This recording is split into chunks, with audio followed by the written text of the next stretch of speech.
At dawn on the 9th of June 1944, in a roadside ditch outside the village of Coquigny in Normandy, a 22-year-old kid from Grand Island, New York named Charles de Glopper picked up a Browning automatic rifle and stepped out into the road. His platoon from Company C, 1st Battalion, 325th Glider Infantry Regiment, 82nd Airborne Division, was pinned. German machine guns and riflemen had them boxed in. The enemy was maneuvering to surround them. Nobody was getting out of that ditch alive unless somebody did something about those guns. De Glopper stood 6'7", over 240 pounds. He walked into the middle of the road in full view of every German position and opened fire. They shot him. He kept firing. They shot him again. He dropped to a knee and kept firing. They shot him a third time. He sat down in the road and kept firing. Every German barrel swung toward him, and while they focused on killing one man with a Browning automatic rifle, his entire platoon escaped. Captain Robert Marr of the 507th Parachute Infantry Regiment later recalled that de Glopper had gone on a rampage with his BAR, taking out a large number of the defenders and their machine guns before they finally killed him.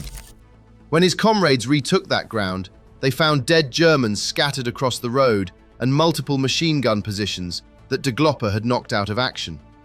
He received the Medal of Honor posthumously, the only soldier of the 82nd Airborne to earn one for the Normandy campaign. That is the horror of the BAR. Not a crew-served weapon behind sandbags, not a belt-fed machine gun on a tripod. One man, walking, firing. To understand how a single infantryman with a 20-round magazine could do that, you have to understand what the BAR actually was and why that .30-06 round changed everything. John Moses Browning designed the weapon in 1917 in Ogden, Utah, for a very specific purpose. The Western Front had become a slaughterhouse. Every attack across no man's land followed the same pattern. Artillery stopped. Infantry climbed out of the trench. In the gap between the shells lifting and the soldiers arriving at the enemy line, defenders manned their guns and cut the attackers apart. Browning's answer was walking fire. Give a single rifleman a fully automatic weapon light enough to carry on the advance, and he could suppress that trench during the killing window. The BAR debuted in combat on the 13th of September 1918 near Verdun. The man who carried it was 2nd Lieutenant Val Allen Browning, the designer's own son. The gun weighed about 16 pounds in its original form. It fired the .30-06 Springfield cartridge on full automatic from a 20-round box magazine. By the standards of 1918, it was a revolution. By the standards of 1943, it was something else entirely. The M1918A2, the version American soldiers carried through World War II, weighed nearly 20 pounds empty. Loaded, with a full combat belt of 12 magazines, the BAR man hauled over 30 pounds of gun and ammunition. The bipod attached at the muzzle caused barrel whip, so most soldiers threw it away. The carrying handle went too. Marines stripped off the flash hider to save weight.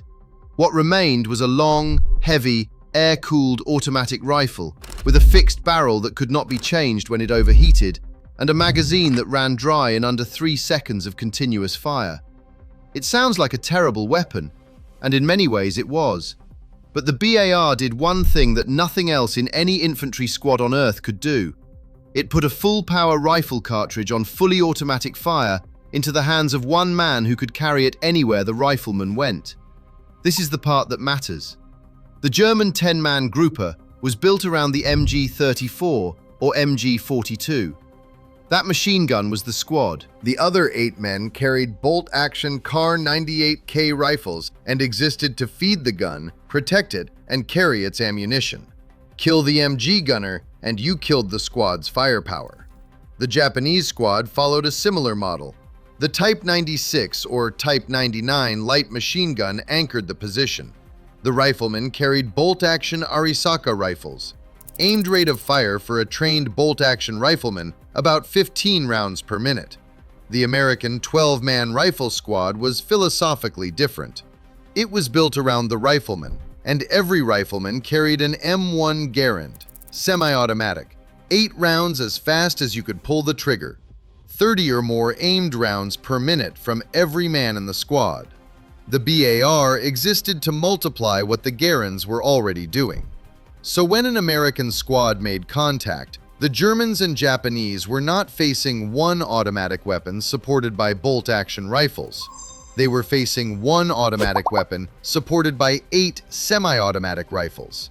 The sheer volume of aimed fire coming from a single American squad was unlike anything either enemy had designed their tactics to handle.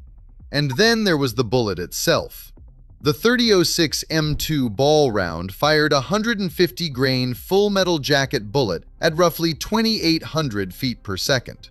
That translated to approximately 2,650 foot-pounds of energy at the muzzle. According to Major General Julian Hatcher's authoritative ordnance reference, Hatcher's Notebook, published in 1947, that round penetrated 32.5 inches of seasoned oak at 200 yards, nearly 3 feet of solid hardwood. There is a counterintuitive detail buried in that data that makes the round even more frightening. At close range, around 50 feet, the bullet had not yet stabilized in flight. When it hit oak at that distance, it yawed and tumbled, penetrating only about 11 inches. At 200 yards, combat range, the bullet was flying perfectly point first, stabilized. It punched almost 3 times deeper. The farther away you were, the worse it got. The United States Army Historical Foundation put it plainly. The BAR's 30-06 ammunition would kill even after blasting through trees and logs that routinely stopped hand grenade fragments or the lower velocity .45 caliber rounds from submachine guns and pistols. In the Pacific, Japanese snipers tied themselves to coconut palms with rope so they would not fall if wounded. They had concealment up in those trees. They thought they had cover. A BAR gunner could pour 3 or 4 20-round magazines into the crown of a palm, and the 30-06 rounds would punch straight through the trunk. The sniper either died from the rounds penetrating the wood, or the rope was severed and he fell. Either way, the cover was not cover. In Europe, German soldiers sheltering behind brick farmhouse walls discovered the same truth. The 30-06 chewed through brick at the mortar joints. Sand-filled emplacements, which stopped grenade fragments and pistol rounds, gave way at about 7 inches of penetration. The psychological effect was devastating.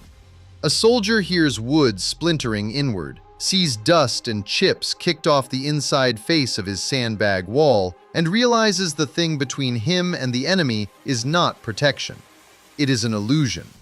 If the horror of the BAR was its penetration, the proof was a man named Henry Schauer. On the 23rd of May, 1944, at noon, outside Cisterna di Littoria, Italy, Technical Sergeant Henry Schauer of Company A, 15th Infantry Regiment, 3rd Infantry Division, was on patrol during the breakout from Anzio. 4 German snipers pinned his entire patrol in a ditch, firing from behind a house and a chimney. Schauer stood up. He walked 30 yards toward the 4 snipers who were trying to kill him. He stopped in the open with rifle fire converging on him from 4 directions, and he fired 4 bursts from his BAR, each at a different range. 4 bursts, 4 dead snipers. Then he dropped a 5th who had opened up from behind the chimney. 2 German machine gun positions opened fire. Schauer left cover again, knelt, and killed both gunners of the first machine gun at 60 yards with a single burst. 2 more Germans ran up to man the gun. He killed them too. He shifted fire to the second machine gun crew 500 yards away and emptied a fresh magazine. All 4 crewmen dead. The next morning, the 24th of May, a German Mark VI Tiger tank and another machine gun pinned the patrol again. Schauer stood upright 80 yards from that machine gun and killed all 4 crewmen with 1 burst from his BAR. Walking fire. Exactly as Browning had designed it in 1917. 1 man, standing in the open, firing, and the enemy position ceased to exist. War correspondents gave him a nickname after a 17-hour patrol in which he killed 17 Germans. They called him Kraut an Hour Schauer. He received the Medal of Honor on the 27th of October, 1944. If you're finding this valuable, hit subscribe. We cover stories like this every week. Now, the BAR was not perfect. It was not even close. The United States Army knew it was outclassed as a light machine gun and openly said so. The 20-round magazine was the single biggest problem. The British Bren held 30 rounds with a quick-change barrel. The German MG42 was belt-fed, 50-round drums or 250-round belts, with a cyclic rate of 1,200 rounds per minute and a barrel you could swap in seconds. The BAR fired at roughly 500 rounds per minute through a barrel that was permanently fixed to the receiver. Sustained fire meant overheating, and overheating meant you were done. In 1943, the Army tried to solve the problem by reverse engineering the MG42 in 3006. The T-24 prototype program failed, largely because the engineers did not account for the greater length of the 3006 cartridge compared to the German 8x57mm Mauser round. The replacement would not arrive until 1957, when the M60 general-purpose machine gun finally entered service. But the BAR outlasted the war it was supposedly too old for. In Korea, at the Chosin Reservoir in the winter of 1950, temperatures dropped so low that M1 carbines froze solid. Garands malfunctioned. The BAR kept firing. Private First Class Frank Fulford of the 38th Infantry, 2nd Infantry Division, described his first night on the line. He probably fired about 1,000 rounds through his BAR that night, he recalled. His assistant kept loading magazines for him in the dark while heavy attacks hit their position. 1,000 rounds, 50 magazine changes, through one BAR in one night. He said later that he felt the weapon had saved his life. 102,000 BARs were manufactured during World War I. Another 188,000 M1918A2s rolled off the lines by July of 1945. 61,000 more were built for Korea. Roughly 350,000 Browning automatic rifles served across the weapon's American military career. It was heavy. It was clunky. It held 20 rounds and overheated if you pushed it. Every firearms historian who has studied it will tell you it was obsolete before the first GI hit the beach at North Africa in 1942. But ask Charles de Glopper's platoon whether it mattered. Ask the German snipers at Cisterna whether 20 rounds was enough. Ask the Japanese soldier behind a coconut palm who heard the wood crack inward and realized the tree between him and the BAR was not going to save him. The BAR was not the best machine gun of World War II. It was not even a machine gun. It was something worse.